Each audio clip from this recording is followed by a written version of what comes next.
myślę, że dla Kacpra to na pewno był spory szok, spore zaskoczenie, że mimo tego, że wygrał walkę, no to w oczach widzów przegrał, bo przegrał na konferencjach już. I teraz się zastanawiam, czy to, że on tak spokorniał, że nie chce mi odpowiadać na tych konferencjach, że jest miły, poklepuje mnie po plecach, udaje kumpla, czy to jest prawdziwy Kacper, czy to jest po prostu efekt tego, że zmienił menadżerkę i musi sobie wyprostować wizerunek.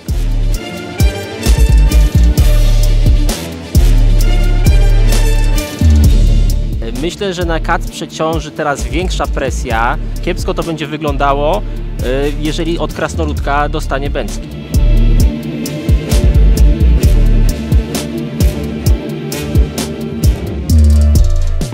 Pamiętaj, że Wataha jest wszędzie, to jest bardzo rozbudowana grupa i też kilku Watahańczyków trenuje na WCA, więc ja znam wszystkie twoje sztuczki i niczym mnie nie zaskoczysz.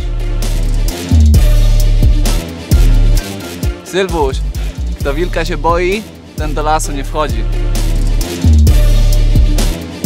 Narzekasz, że musisz dużo przytyć, że wolałbyś walczyć z przeciwnikiem z takim samym doświadczeniem. Jesteś dorosły, widziałeś, co podpisujesz.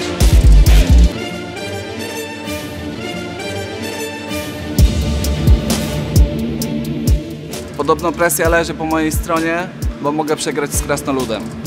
Ciekawe, jak wytłumaczysz przegraną z drewnianym pajacykiem, którym mnie nazwałeś.